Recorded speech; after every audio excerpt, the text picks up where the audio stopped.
Thanks so much for being on the Flipping Junkie podcast. Got Mark Evans, DN. How you doing? Awesome, Danny. How you doing, buddy? Doing great. So I figure the first thing we start with is what people are probably wondering. What is this DN? And you probably get that question more than any other question. Well, in marketing, as you know, we're all marketers. So at the end of the day, it's a good conversation starter. So for marketing purposes, it's worked well for me. I didn't do that on purpose. I'm not that smart. But the DM stands for Dream Maker to my mother and Deal Maker to the world. DN it actually became something in like 2009. My wife and I, were able to travel the world for 7 years. Nice. Through the process. And DN, my buddy's like, dude, you're like a digital nomad. I had to go search and see what nomad meant, but come to find out, I guess I kind of was.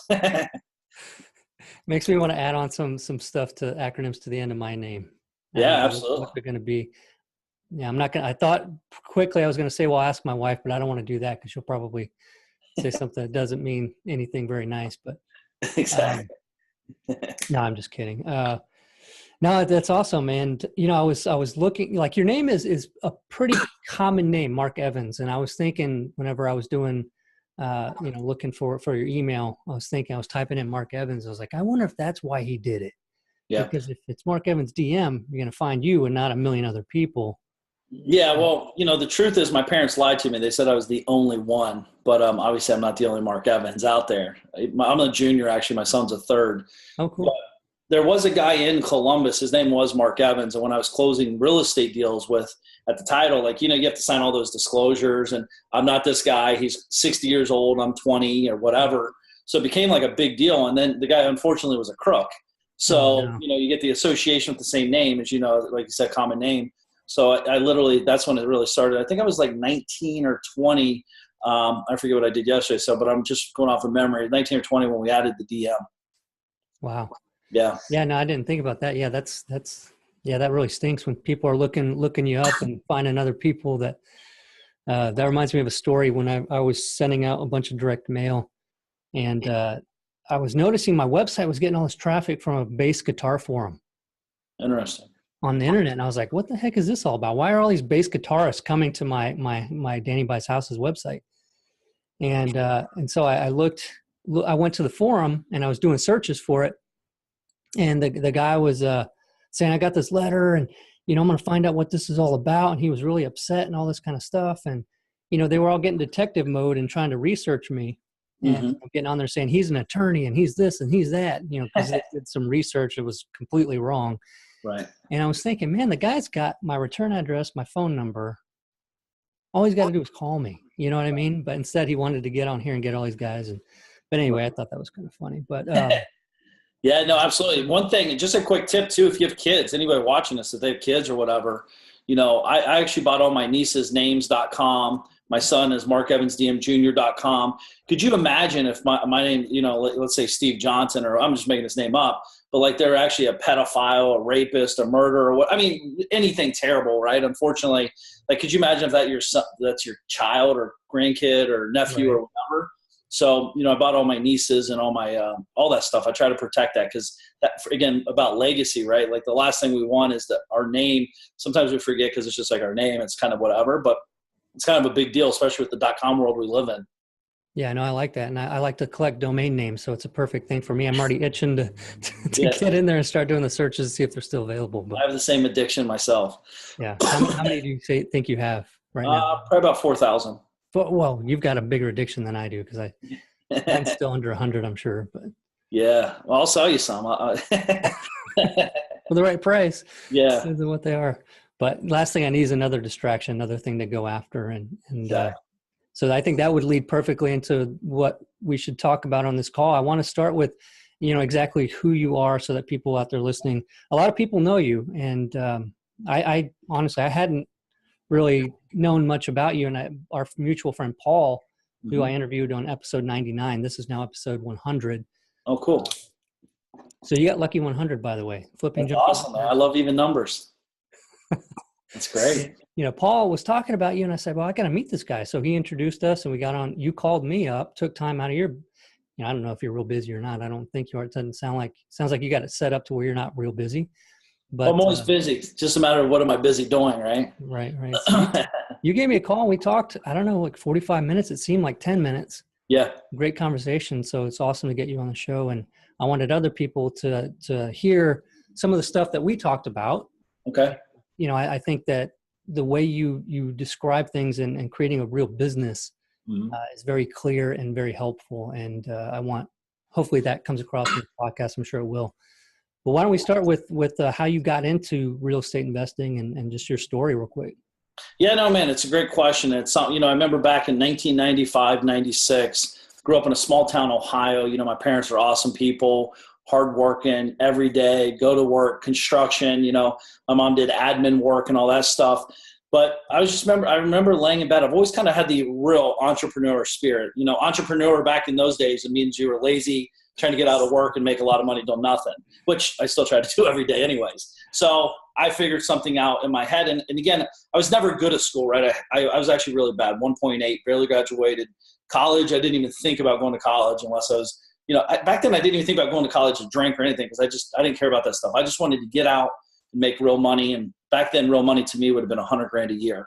And I remember laying in bed, truthfully, like dreaming, like plotting and planning, to make $100,000 a year. It was 4 times the amount of more money than anybody I've ever known.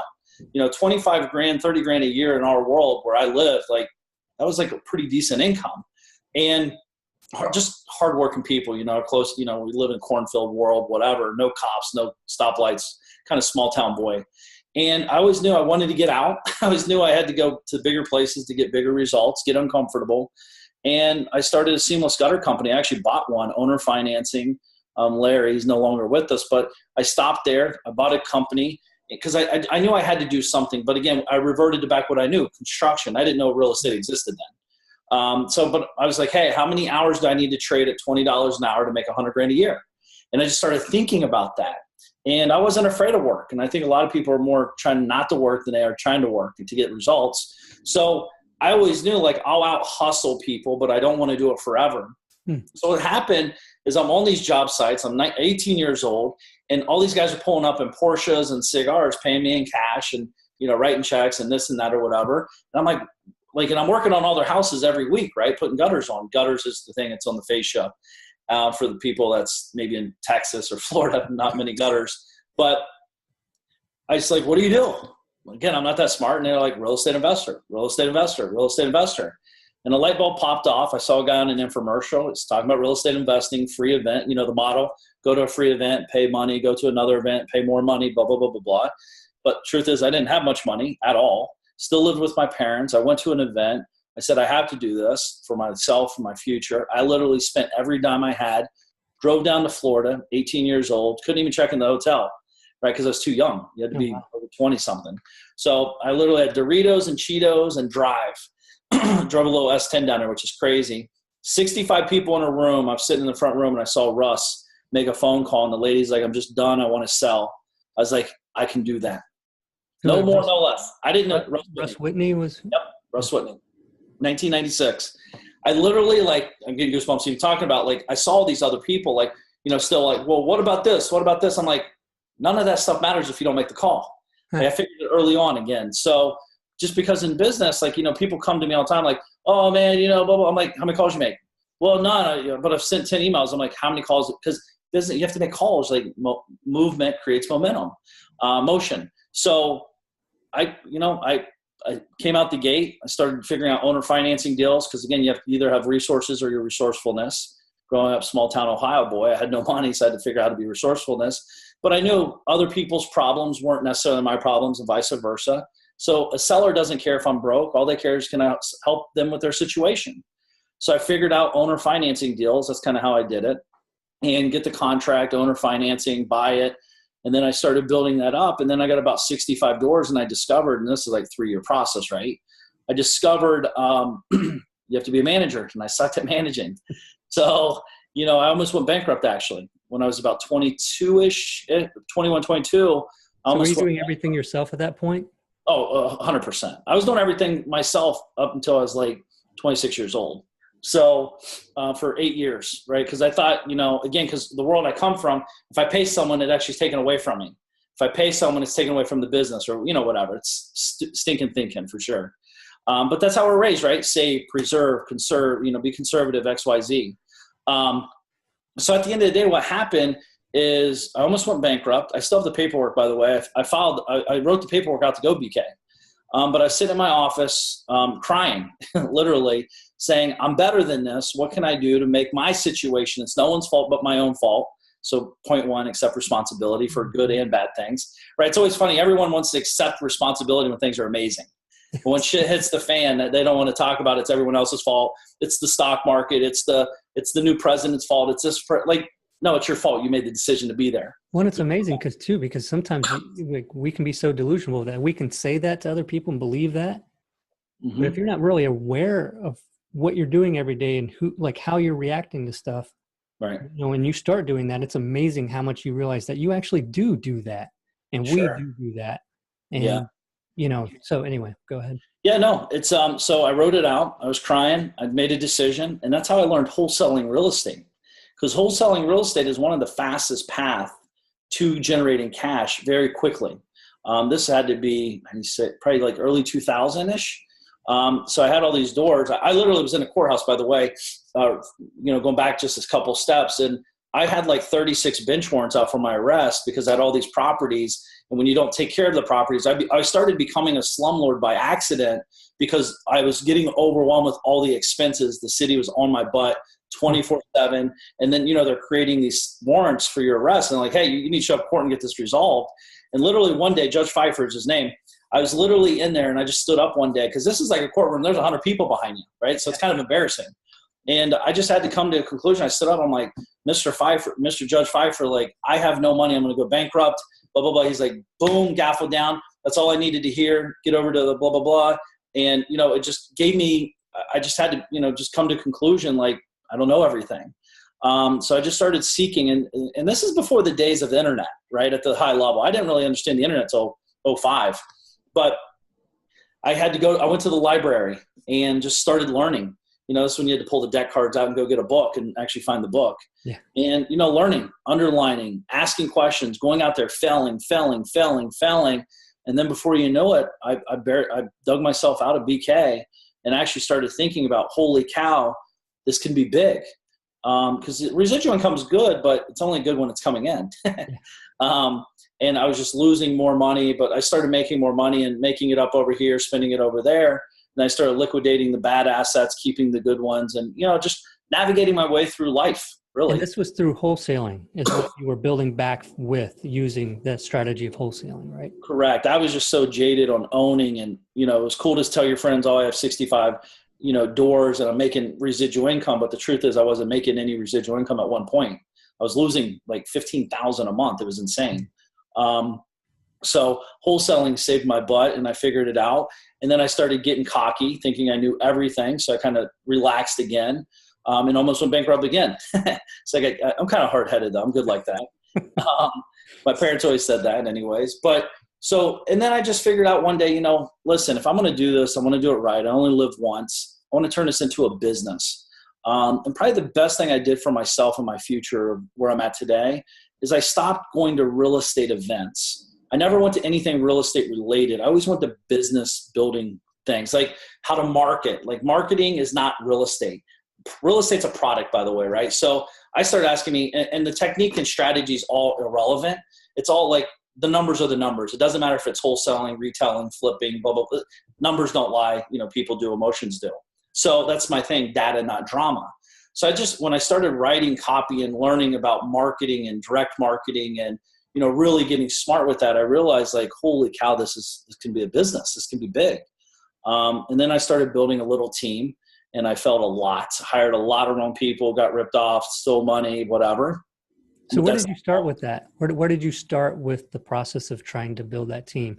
Like, where were you where you said, this is business and I need to figure out, I need to bring somebody in to do this specific thing. Yeah. Can you talk about that, like transitioning from doing it all to moving into finding somebody for something? And yeah. How did all that work? I can. So I was at a meeting, and there's no one successful that we know at a high level that's doing it all by themselves. First of all, even if you're at a low level, you're not doing it by yourself. There's still other people in the kink somewhere. And I just come to the conclusion, number one, I would bet almost everyone, if you're in sales in any way, shape, or form, you're horrendous at paperwork. horrendous. Like everything happens the 11th hour. You're screaming, you're yelling, it's called the Superman effect. You literally save the day at the last minute and you pat yourself on the back, and it really creates a problem long term. I see like 55-year-old business guys still doing the same things they were doing for 20 years. So I just said, hey, I really suck at paperwork. The good news is it's the most affordable person to hire out, right? And there's some people out there right now that love paperwork, which is crazy. You look at my desk, it's not organized. I'm cool with that. But those people, their desk is like pristine. Like you move a document, they know it. So they're very good, and it kept me accountable. And I realized like, wow, I'm spending $400 a week for this person. What if I hired someone else to do acquisitions? Anything that's consistent, I started asking myself how to hire it out, because most entrepreneurs suck at consistency. We have so many moving things going on. Even if we want to be consistent, we can't. And then that double-edged sword happens like, well, I want to be consistent, but no one will ever sell it as good as me or be as good as me. Correct. But they'll always smoke us being consistent, right? You're either consistent or non-existent as a business. Unfortunately, in real estate, it's easy to be bad day-to-day person, but still make real money because it's a big high-ticket product. So, and especially in good markets, everyone's a genius in good markets. So at the end of the day, I just started looking at this and saying, how do I stepping out? I started just asking different questions to get different answers. And again, surrounding myself around great mentors. At this point, I've always understood the value of mentors, even at 18. That's why I went to Russ's event, paid $2,500. But I just started asking how to build this into a business. That was that's the real question. Not how do I do another deal, but how do I build a business? How do I have someone do marketing? How do I have someone make the first call, accept the call, and make the start that process? And then, literally today, I'm not even joking, here's something here, like a process. I'm all about processes and procedures, right? Because this is a process out. If we get lots of same questions, why aren't we processing it out and handing it over? It helps everybody. It helps the client, it helps me, it helps the team. Everyone wins. What was that process for? So this is a note process, right? So who's involved in the note process? Is it acquisitions, deal coordinator? Is it the client? Is it me? Title company? There's like 6 people involved in a note. So what does that look like on a visual representation? And this is stuff we're always looking at growing and adding literally daily. That's what my team does. Yeah, nice. So let's talk about some of because you've helped a lot of people overcome this habit of wearing all the hats and being everything in their business and not being consistent. And so what are some of the common things that you hear from people, that you've got to convince them that they're wrong about, that's keeping them held back? Yeah. First of all, I don't try to convince anybody they're wrong at anything. Right. But I understand what you're saying. So I think the biggest thing is you're stealing from your future.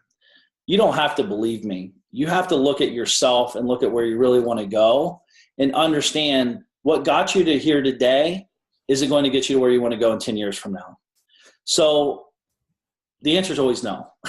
It just can't typically, right? Because it's like, hey, I want to grow a business from 400,000 to 10 million. And I'm like, great, but $400,000 typically is not a real business because it's kind of small. It's hard to pay people. It's hard to market and hard to get to 10 million. What's the path to get to 10 million? Who do we need to become the $10 million owner? Not necessarily the $400,000 employee to ourselves. So just really breaking, well, I can't afford an assistant. Well, can you not afford an assistant? Why can't you afford it? How do we afford it? Right. The question is the same. The results are way different, but change the question. How do I afford an assistant? Literally, you're buying back your time. A lot of people don't understand time value at all. If they're doing the paperwork, if they're doing, every single call, every single touch. And again, not everyone's going to do it as good as you, but that's why you process it up to help them do it as good as you systematically and automatically through, there could be human interaction with that too. But it's just a matter of just settling down and, stop listening to everybody. That's the problem. Too many people are listening to too many clowns out there that really have no business experience. And the best way to tell is everyone's teaching techniques and tactics. I'm teaching business building, business growth, business structure. It's a totally different conversation. Principles instead of tactics, principles that don't change. Correct. I'm just dribbling the ball. We just dribble the ball every day. There's nothing sexy about what we do. It's boring. It's mundane. It's the same thing over and over. Dribbling. 99% of the basketball games dribbling the basketball, right? There might be one or two plays where someone dunks or shoots an amazing three-point. Everything else is just boom, pass the ball, boom, dribble the ball, boom. That's like when I watch an NBA game, which I rarely do watch sports, but like when they pass the ball or miss dribble, it's because they've took their focus off of the daily actions. We do that in business. But very few people are comparing themselves to that. They're usually hanging out.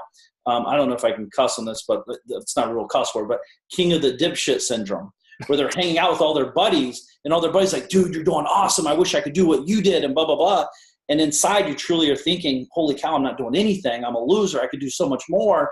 But yet you still hang out with that group and they keep picking you up when you're down. It's false stuff. So getting outside of that environment and saying, how do I grow? How do I get better at the day-to-days? How do I get better at managing people, right? Making a sell and managing people are very, very different activities.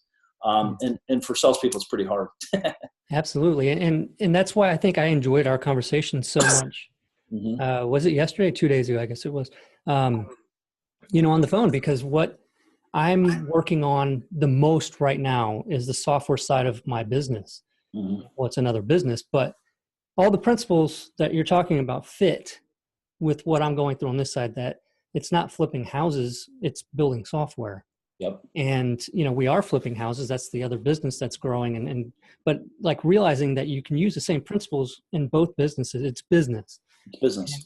And what you had mentioned, I don't want people to miss the importance of some of the things that you just said regarding, making that move, that transition into seeing things that way and doing things that way, to bring somebody in. Because I think we hear those things and we say, well, we got to know what the process is. Mm-hmm. And so I know this, this is how I did things for so long and screwed up for so many years was, sure. I know the process. Okay. It's in my head. I know the process. I'm going to hire somebody and have them come in and follow that process. Well, guess what? The process is still in my head. Yep. And I'm thinking I'm going to train them, but then I get busy. Mm-hmm. It becomes a little bit annoying sometimes to train the people. And so just that one thing of, the process, but don't ignore the part of getting it written down to where somebody else can follow it. Right. A good way for people, because we all struggle with that because we're busy being busy. We just do the work. Someone's like, that's why, honestly, I don't teach beginners, because it's like they want you to do the work for them. I'm like, just make 100 calls. Well, what if? It's like, dude, make 100 calls. That's the answer. That's the answer to the question. That will always solve problems, making calls, by the way. I swear by it. But at the end of the day, for us, I don't want to create. It's very hard for me to sit down and create that, right, Danny? So what I like to do is I like to document. So we have a beautiful thing called the iPhone. We have the beautiful thing called Zoom and video. Just sit there and say, okay, I'm getting ready to do, deploy a marketing campaign, Columbus, Ohio, 43228. Here's what I'm looking at. And just like record the video of yourself and record the screen that you're doing it on, copy it, send it to whoever, let them transcribe it and process it out. That's exactly, by the way, how this stuff happens. My team sits in front of a screen and just processes, documents. And then we send it to someone and they put it into a formula that makes sense for us. And it's very precise and simple. I have multiple businesses. I don't just do real estate. And, sometimes people build business is business. It is what it is. Yeah. Nice. So what is the time frame? How did you transition, and grow your team? How many people are on your team right now in the flipping business, and how many markets are you in? It's very small. I don't believe in big to be big, because it sounds cool when you're like, oh, dude, I have 5,000 people. I'm not that guy. I used to be. When I used to be that guy, I never made much money. But because, again, the more people you hire, the more communication issues you have, and the more money you have going out, there's a lot of issues with it. So I used to be bigger. I keep asking myself how to be smaller, but be more productive, more profitable, and make a bigger impact with not just my team, but the people we're touching. So on my side, Danny, we have acquisitions people, we have dispositions people, we have my COO, we have an amazing assistant that kind of works in a couple different sides of our companies. We're in 4 markets: Columbus, Ohio, Cleveland, Ohio, Akron, Ohio, and Canton, Ohio. Very big in Columbus. That's my original market from 96. Cleveland, we're actually bigger in Cleveland, but the product and the volume's a little different. It's just a bigger market, truthfully. But we're very focused in Columbus. It's my hometown. I'm going to be there forever. So I'm all about going deep and not wide. It's not cooler talk. When you're talking to someone, you're at an event. And again, this is the problem with going to like-minded events. It's like, yeah, man, I'm in 17 markets. It's like, okay, but how many deals are you doing? They're like 3. And I'm like, well, you could do 3 deals in one market. Why be in 17?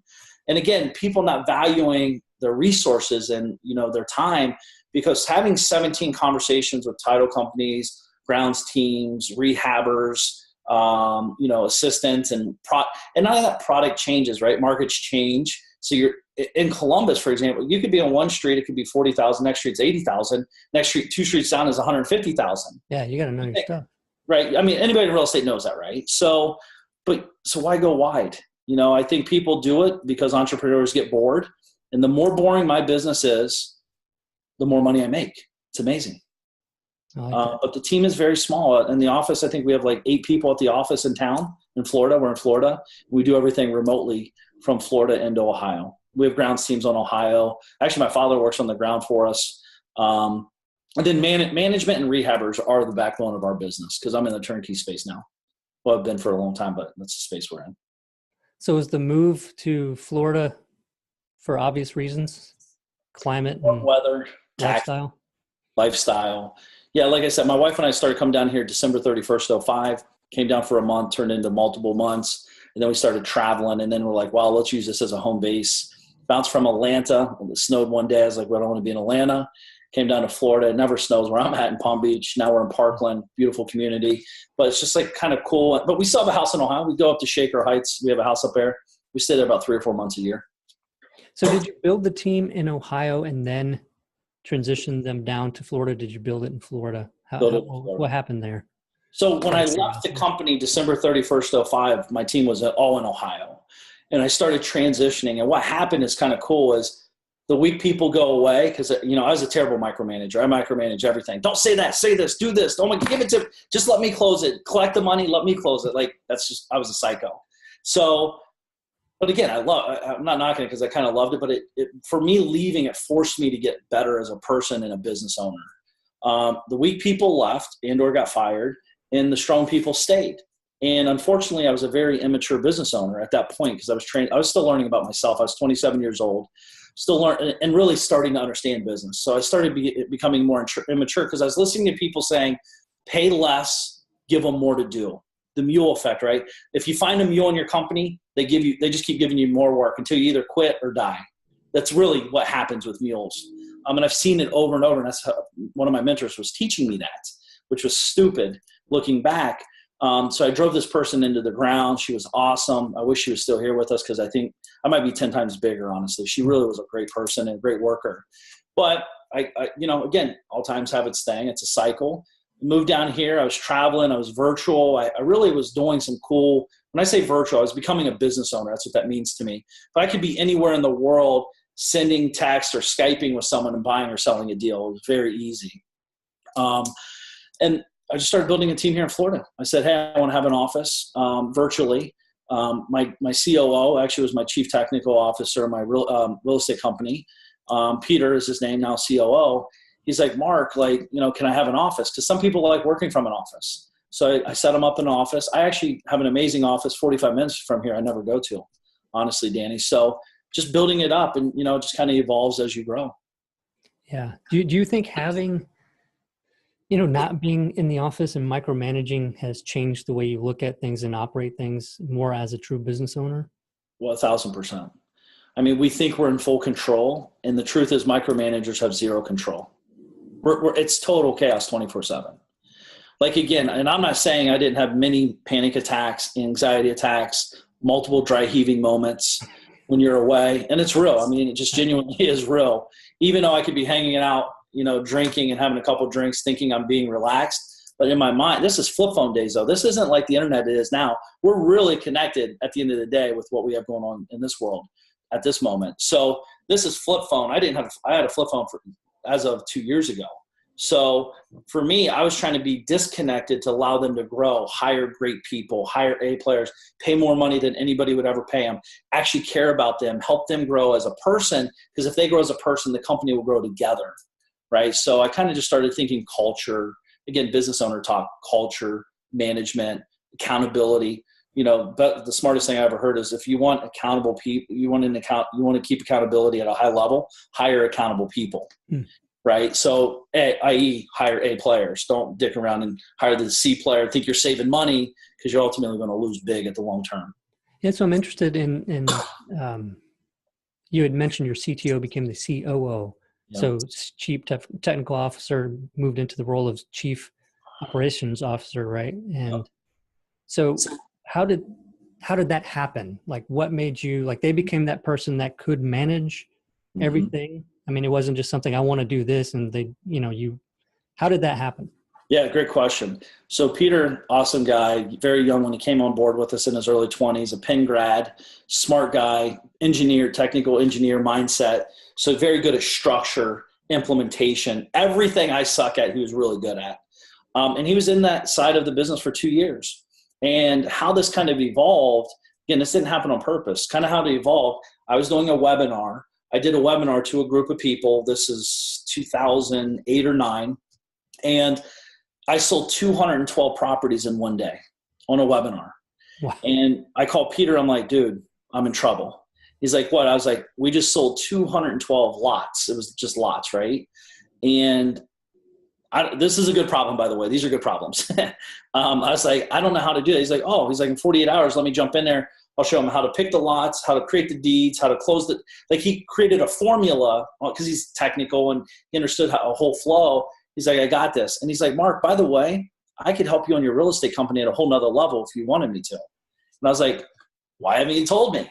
Yeah. So I think some of the time, some of this stuff isn't, I think the easiest way to hire the next level person is hire within because they understand the language, they understand the culture, they understand your personality, they understand us. And I think a lot of people miss that where I've tried to hire outside guys in for 18 to 20 grand a month, high level guys took companies from 50 million to 500 million, but dude, they're slow. They're very incompetent at implementation because, their corporate mindset where everything's very slow. And it's like, there's really no accountability in corporations at a high level.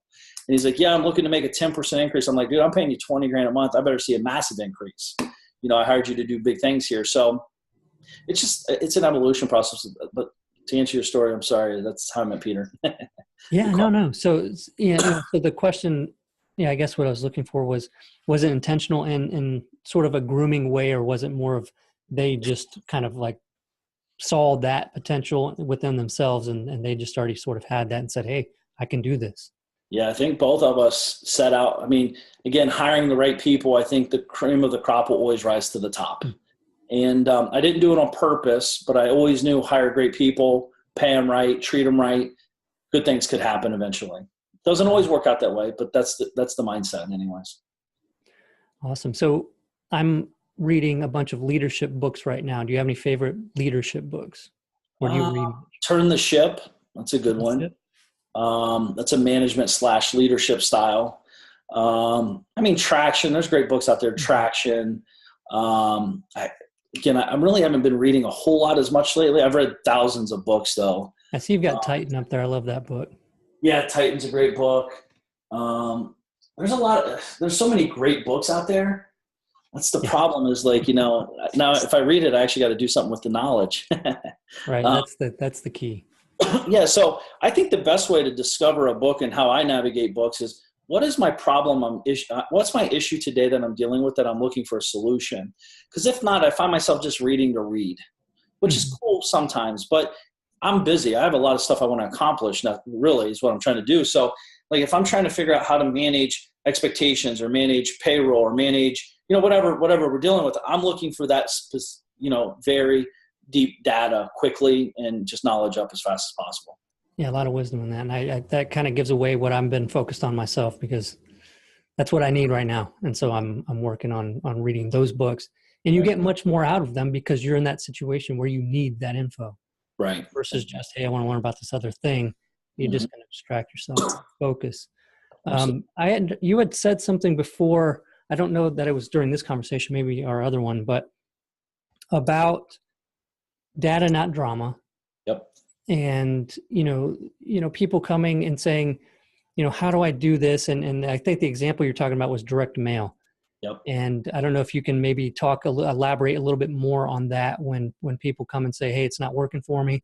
And then, what's the process for you helping them through that?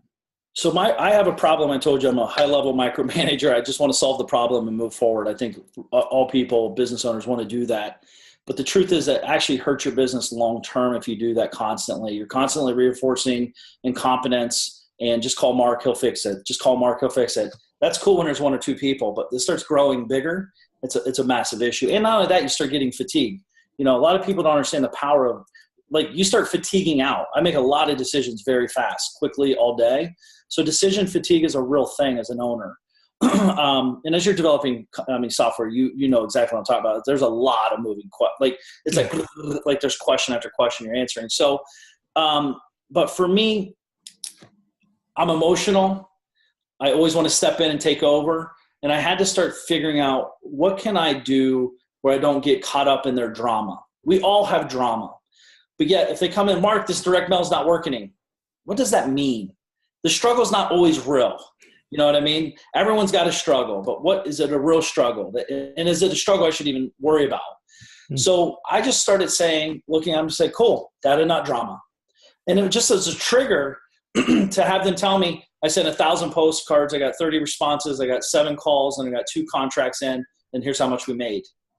And then that's something I can actually fix. I can't fix drama, but I can fix the data, and or at least understand it and put it into a format that makes sense for all of us to understand. It's not like salespeople are the best at this. All these leads suck. Data, not drama. Oh my God, I can't close anything this week. Cool. How many, data, not drama, i.e. means how many calls did you make? How many conversations? Calls and conversations, by the way, are 2 totally different things. Yeah. Sometimes we almost force ourselves to call people we know is not going to pick it up. Please don't pick up. Please don't pick up. Cool. Another call in the box. Please don't pick up. Salespeople do that, by the way. Check it off the list. Yep. That's a real thing.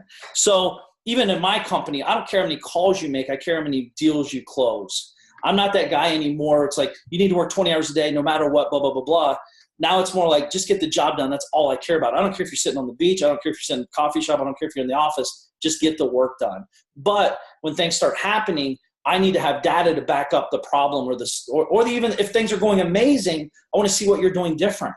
Are you texting them more? Are you emailing them more? Are we doing videos? Where's the data that's driving us to give us direction? This is another reason a lot of companies don't grow too, Danny, is they don't have data supporting any of their decisions. They're going off of emotions. And I get it. I've been there. And it's easy to grow to $1 million a year doing that. It's easy. But once you start passing certain things and hiring people, and it starts adding to the dynamics, because your profits will dip drastically. The more hires, the more leakage, the more breaks. Things really, there's more expenses. So if the data is going to say, hey, you're making $1 million, you're netting 300,000, you just hired 2 people at 80,000, now you're netting 220. There's things that happen, but now your marketing costs, things go up when you hire too. Marketing costs, admin costs, just things happen. So the data, if you're looking at proper P&Ls, if you're running your business out of your bank account, for example, that's not a good bit. That's a lagging indicator of what's happening. P&Ls will give you direction, give you confidence. Because as in a business owner, I'm not real estate anymore. I'm a money manager. We're managing millions in and out every single week. So it's if I'm just looking at bank account, there's 5 million in there today, but we have 7 million in closings this week. We're negative 2 million. It's a false indicator. And I'm getting off topic a little bit, but the data for me, direct mail sales, anything, I just want data. I don't want the drama. Yeah. So you want to have hard proof of what's happening, not just an emotional reaction to some change that might be a lagging indicator and doesn't really tell you what the story is. Yeah. Cause emotions, honestly, you catch me on the wrong day, I might change the whole business overnight in my head, in my heart, right? Cause I'm emotional. I love the business. I love the people. I love what we're doing. But if I keep hearing problem, I start thinking it's a real problem. Yeah. And then I start saying, okay, we need to change the business model. And as opposed to the data saying, holy cow, this person's just not doing the actions needed. And it's really that simple. Right. And that's a big thing we're trying to change around here. And this year, the word for the business is intentional, having the plan based on numbers and sticking with it. Yep. And a big problem that we were facing last year and trying to correct this year is just the constant putting out of fires. It's like people coming into other people's office real quick out of the blue, like, we need to decide on this thing. Yeah. And they're not all there to make a smart decision, whether they even need to worry about the thing or not. Right. And so all this stuff, everybody gets derailed. We end up in a million directions. We don't accomplish what we should be accomplishing. Right. I mean, again, right. Other people, their problem's more important than your solution. Right. So sometimes that happens. Have you ever read like Jason Fried, like 37 Signals and all that? Yeah. That's really good books for kind of the stuff you're saying like that. He has a formula for the way that should work in tech world. It's business in general, but like him and his partner are very good at kind of like how to organize that information in a timely manner so it doesn't become a distraction. Yeah, I read Rework, but I wasn't aware they had any other books. Huh. Yeah, he has another one out there. It's really good. I forget the name of it, but it's online. It's really good. Yeah, I'm definitely going to check that out. I wrote it down. Yeah. Another thing too is just talking out loud, since we're just kind of wrapping on this, is figuring out like how communication works. So for me, I call it island investing or island whatever. And picture because I like to travel, so I kind of like to create this environment in my head and create a constraint. I only have 10 minutes a day to run my company. What do you do? Who do you talk to? What information do you need to know if things are good or bad? Because there's a lot of other numbers and KPIs going on internally in the company, but is it information I need to know today? So for example, you're looking at 5, 6, 7 KPIs, revenue in, revenue out, contracts in, contracts out. Well, again, whatever, like if you're having, new staff, new whatever, like that's money in, money out. You're looking for what matters for you. And it's different for every single entrepreneur and business owner. So what numbers do you need when you're sitting on the island, you're talking, who's on that phone? Who's implementing? Who's deploying once you talk? Who's relaying the messages to the grounds team and blah, blah, blah, blah. So every Tuesday, true story, from 9 to 10, I have a call, L10. It's with my big team, the main people that runs each division and the real estate company. And then every day from 10 a.m. to 10 a.m., we talk, like it's called a huddle. Like everyone's on the call. Here's our numbers. What's that mean? And we all know what it means internally as language. 15 deals, 3 contracts, blah, blah, blah, blah, blah, boom, great, next person. We just go down the line. Everyone says it. That call actually lasts like 5 to 7 minutes max. So it's 10 minutes, boom, who's on it, who's talking. Peter says something positive and actionable at the end.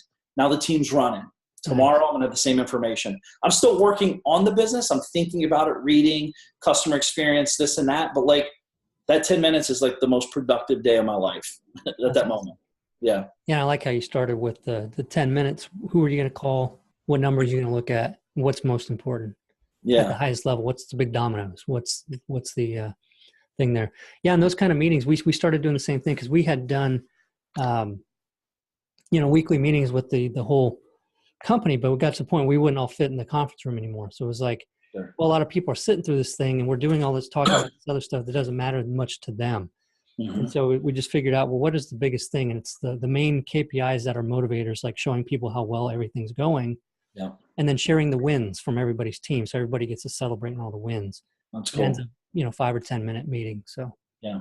No, it's off. Cameron Harold's great at that. I don't know if you know him or not. Cameron Harold, he used to run 1-800-GOT-JUNK. He has a good book called Meetings Suck, but he talks about that. Meaning that like meetings, the average meeting is people just come in, sit down and hang out, talk. An hour meeting turns into 5 hours and nothing gets done. It actually frustrates people more than helps them. So he's pretty much saying, if you're going to do that, don't even have meetings because they don't work. But what you're talking about is a perfect way to get people to move forward. Yeah, it's nice. Mm-hmm. All right, man. This has been awesome, Mark. I've written down a lot of stuff, a lot of great ideas. And, for anybody listening, how can people get in touch with you if they want to? Yeah, honestly, I'm in a big push right now for social media. I'm giving back at a high level. I want to share videos, content, real life stuff. I think in the world we live in today, it's so real. It's so timely. So Mark Evans DM on any social media from Instagram and Facebook are the 2 biggest ones for me. It'd be awesome if you follow me there. I have a website as well, markevansdm.com. So that's kind of what I got going on, Danny. Awesome, Mark. And I'm sure we're going to be in touch. I'd like to talk with you further. And thanks a lot for being on the show, taking time to share with everybody. Definitely. If I can help anybody, please reach out. Thank you for having me, Danny. Appreciate it, buddy. Awesome. Have a good one. You too.